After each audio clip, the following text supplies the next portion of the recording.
What is up, guys? I do hope you are well. My name is Mark and today we're covering some more r/am I the butthole.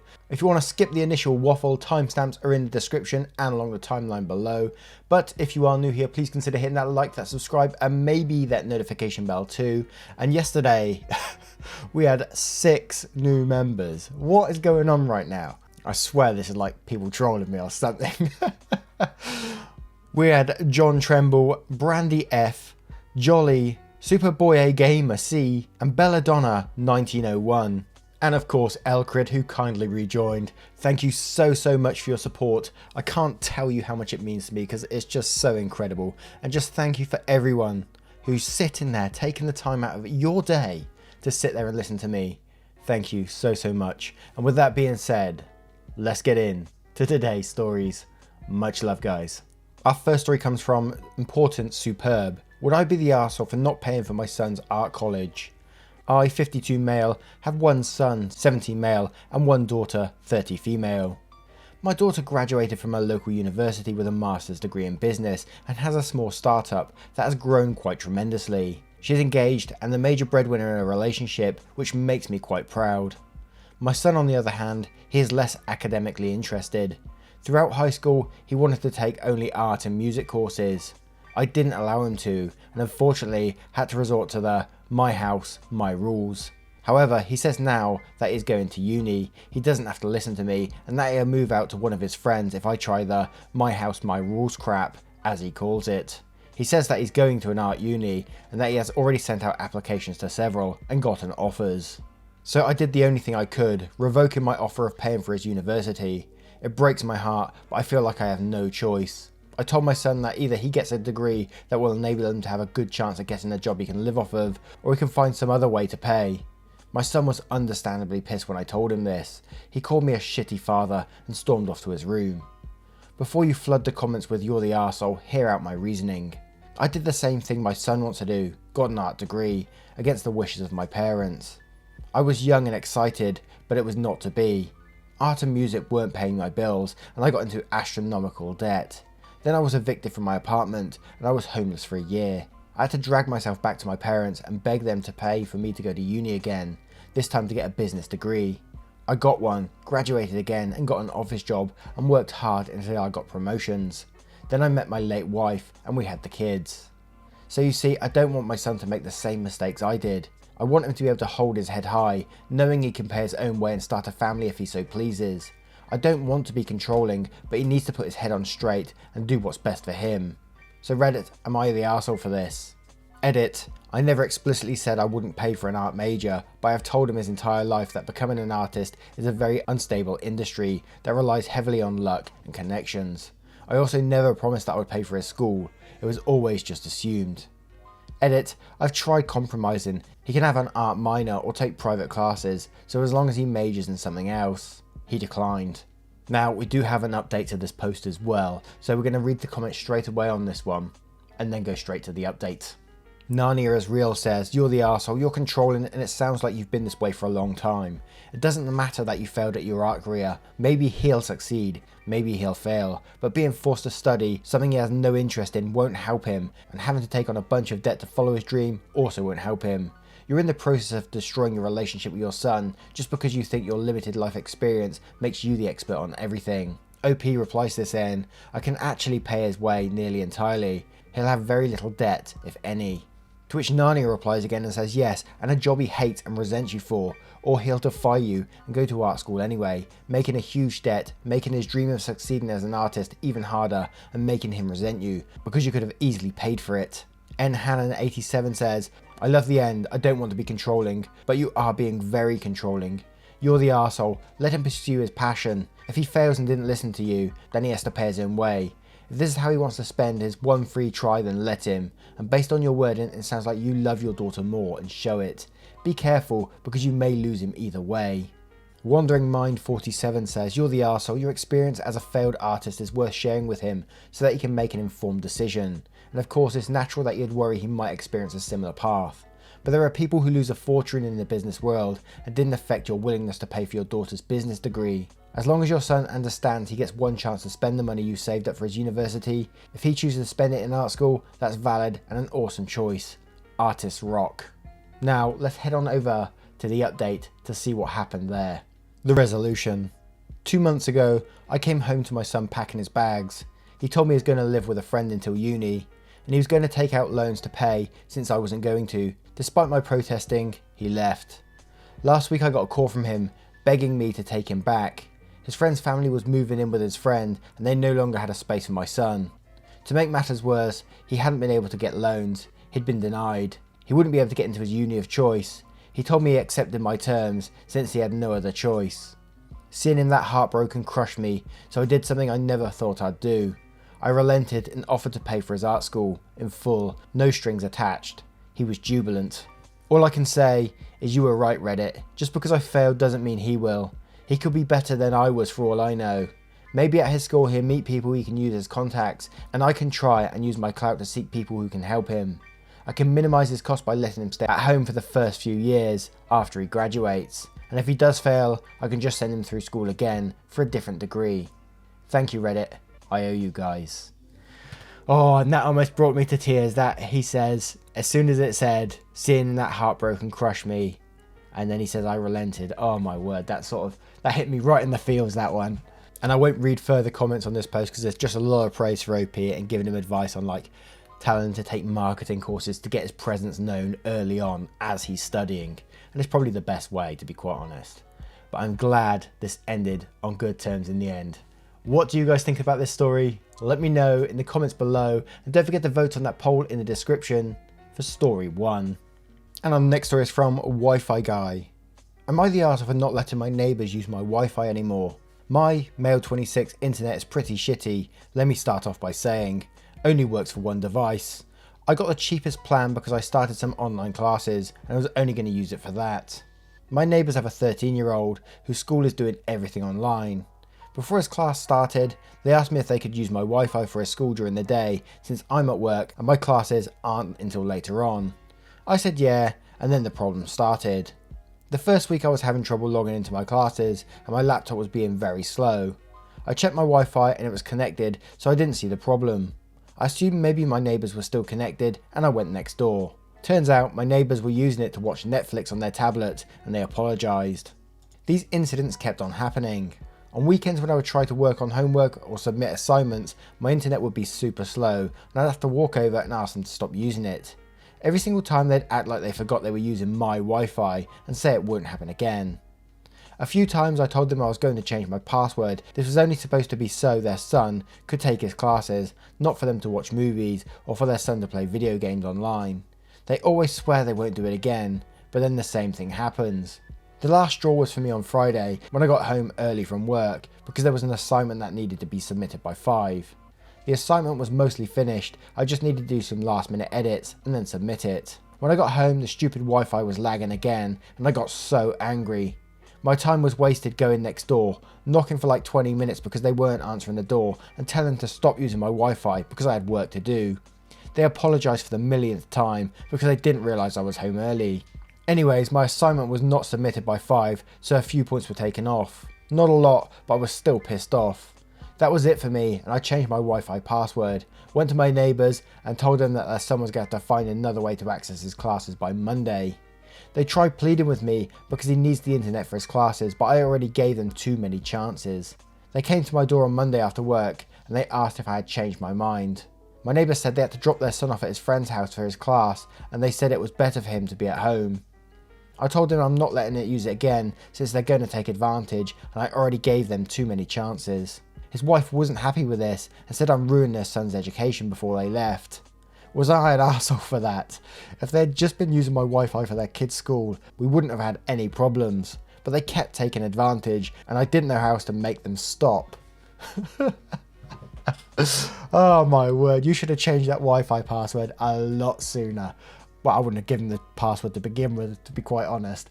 But they're taking the piss, you know. They're worried about their son's education, but they're all on Netflix and playing video games on it, on your already slow internet service. It's incredible. The entitlement of these people, it's like a post from Entitled Parents, this one. It's bringing me back Entitled Parents vibes right here. Let's take a look at the comments below to see what we can find. ECU BSN says, not the arsehole, it was kind of you to try and help, but that's your service and Wi-Fi. Ojoface replies to this saying, yep, 100% not the arsehole, your Wi-Fi. When I didn't have internet, I had a small class outside of school for ukulele. It was for about a month. When my parents realised he gave me the password to his internet so I could use an app on my tablet to practice. They just politely came over and offered to pay to also use it. Simple as that. Whatever those people did is totally unacceptable though. Good luck on your exams, by the way. StarFox92 says 100% not the arsehole. They're taking advantage of you and using you for free stuff. They're ruining their own son's education. Also, now that everything has gone to online schooling, there are tons of places where parents can get free or reduced price internet. They're just being lazy. Sarcastic Monkey 1987 says, not the arsehole. If your neighbours want Wi-Fi, they can pay for it themselves, just like everyone else does. Kirsten says, not the arsehole, and they're sorry we forgot is bullshit. Sorry, you forgot you don't have internet and that you're using mine for your own son's schoolwork. Nope. Now, what do you guys think of the story? Let me know in the comments below, and don't forget to vote on that poll in the description for story 2. And the next story is from Appropriate Vast 206. Am I the arsehole for not taking my 14-year-old son to Bora Bora? I'm a single dad raising 3 boys. My middle is 14, Brian. From the outside, is the perfect kid. He's a skater slash surfer, gets all A's and B's, very good to his younger brother, and his friends' parents and teachers really like him. I've always been very close with him. A couple of years ago, he started having this bad attitude and outburst that I didn't really have with my oldest when he hit puberty. The funny part is that he's physically a late bloomer, but very much an emotional teenager. I loosened the leash but drew certain clear boundaries. I was very saddened to learn that he and his friends were busted smoking weed by another parent over Labor Day. It broke my heart. Apparently, it had been an ongoing thing. I don't care what your stance is on weed, 14-year-old kids should not be smoking it. I guess I was shocked because I would have never thought he was smoking weed. He doesn't think it's a big deal and told me to ground him and get over it. His friends have all been put on lockdown. I thought of punishing him more harshly by not taking him to Bora Bora next month. I know he has been looking forward to it since I've announced it. This is a once-in-a-lifetime trip for all of us. He would stay with my brother. A lot of people think that's overly harsh, and others think it's the best way to correct his attitude and behaviour. Edit, for those saying it's not a big deal for a 14-year-old to smoke weed, it is a big deal. This wasn't a one-time thing. Supposedly they've been doing it for a few months. On top of it, he's a 14-year-old boy. They're not exactly the ideal people who listen to reason and logic. I don't want my son turned into a habitual pot smoker. The only way I can get my point to him is by taking something away that he wants badly, which is this trip. Smoking weed is fine if you're 25, not when you're 14. Anyone who says otherwise is the exact reason why I feel the need to come down very hard on him. Edit, I told him I have to think about what his punishment will be. He thinks it's being grounded. This is one of those hugely grey area ones. I think if I was the father, I would obviously be hugely concerned that my 14-year-old son is smoking weed. Regardless of what your views are on weed, I don't really care too much if people smoke it, you know, that's their choice. But a 14-year-old I don't think is quite right in my opinion. But also the way OP is going about it isn't the right way, also in my opinion, simply because if they take away this once in a lifetime trip for them, your child isn't going to trust you again. They're not going to tell you that they're experimenting with drugs or anything like that. They're not going to be open with you. They're going to keep it all in secret and try to hide it from you. And going on this trip as a family trip is a way to sort of bond again with your child and have open discussions in a safe place, away from his friends, away from everyone, where everything's a bit more relaxed. So taking this away from him will only make things worse in the long run, in my opinion, especially a once in a lifetime trip that he's never going to experience again with his family. You're just separating the family further. Let's go to the comments below to see what we can find. Comment Advance says, you're the arsehole. I work with kids, 12 to 16, that sometimes experiment with drugs, and what usually keeps them straight is bonding with their parents and family members, unless it's an abusive household. If I were you, I would take him to Bora Bora, surf with him, and talk about this weed stuff. Psychosis are one of the scariest things that can happen to him while smoking, and he should know that. But would it not be better for him to always feel safe to tell you about his stupid experiments? 69 Chevy says, you're the arsehole. It's a family vacation that we talked about and remembered forever. It would be cruel to exclude him. It's also an opportunity to have him away from the crowd he's in a relaxing environment where hopefully some heart-to-heart talks can happen. Take him on a long hike and tire him out, and then sit down and talk to him. not scold him. See this as an opportunity. Cypher Max says, you're the arsehole only because I don't think the punishment would achieve anything. He'd miss the trip. Do you imagine he's going to listen to you more once you're back? Obey the rules, or do you think that the kid's acting out will be more likely to act out now that he knows you can just take away once in a lifetime things from him? Like, how do you expect this to make him behave better? Do you have more things to hold over his head until he's grown? Now I turn it to you guys. What do you guys think of this story? Let me know in the comments below, and don't forget to vote on that poll in the description. And our next story is from a throwaway account. Am I the arsehole for telling my fiance he has to stop helping his ex with rent? My fiance, 26 male, and I, 25 female, are supposed to get married next spring, but there's one thing that's keeping me from wanting to continue with the wedding until this is solved. Him and his ex had a baby when they were both 22, but broke up shortly after the baby was born. We started dating a year later and are now engaged. The child is now 4. He wants to stay close to his daughter, but the baby's mother cannot afford rent in a place closer and would have to move to either to a 1-bedroom, a bad neighbourhood about 25 minutes away, or a decent neighbourhood an hour away. So my fiance made an arrangement that would help her pay for her rent, give her $200 a month plus another $100 for childcare in exchange of not putting him on child support. The $100 I can understand, but helping with the rent is really bothering me, and I feel like if she can't afford the rent, she needs to find another place to live. I'd be willing to take in her daughter if she decides to get a 1-bedroom instead, but my fiance got angry and said the decisions he makes about his child do not involve me. His ex found out and said that if he stops helping with the rent, she's going to have to go for child support, and that she's helping us out because apparently she can get more from child support because of how much my fiance makes. However, I think it's just an empty threat. I told my fiance I'm not marrying him unless he stops. Damn, I don't know why you're complaining. I'm not sure what childcare is like in the US, but I know my brother split up with his ex, and obviously he had to pay child support. And I think it was like, I remember it being like 800 or something like that a month. It was something like really quite a significant amount of money per month. And I mean, yeah, fair play. The child does need support. I'm not complaining against it or anything, but you know, it is a large amount of money. So $300 per month is a steal, and you should be very, very thankful that's all she's asking for right now. And that's assuming it's the same in the US. I'm not kind of sure. I don't know how child support works out there. I'm just going from a UK point of view here. But I'm going to have a look at the comments below because they might educate us here. Or me anyway. Verified Verity says, you're the arsehole. You two are getting a steal of a deal for $300 a month in child support in lieu of a formal arrangement through the courts that can cost you way more. You need to butt out. It's his child and he's a good man for wanting to provide. Edit, the OP said in the comment it's $300 total with rent included. Please check her posting history. Edit, stop buying me awards and go buy your neighbour a coffee or something. Do some good in the real world. You're the arsehole. He is responsible for his child and is paying a shockingly low amount of support outside of the rent. If you're not willing to support him in supporting his child, move on and find a partner without children. Burger Mayer says, you're the arsehole. Child support is supposed to be used to maintain a house, food, clothing, etc. for the child. He's not currently paying child support, so he's paying her $300 for a month, or is it $300 plus rent help? Either way, it's being used for the betterment of their mutual child. Don't like it? Then you should leave. Sunflower says, you're the arsehole wholeheartedly. First of all, I don't know where you all live, but $300 a month in lieu of child support is a freaking steal. I pay $1,000 a month in daycare alone for my daughter, not to mention groceries. You better wake up and recognise that the baby's mothers can take y'all, yes y'all, because you're about to be married, to court and probably get way more than the pitiful $300 a month you're currently paying. Secondly, that's his child that needs a roof over its head. Unless your fiance is going to step in and take the baby full time, assist him with the rent is the least he can do.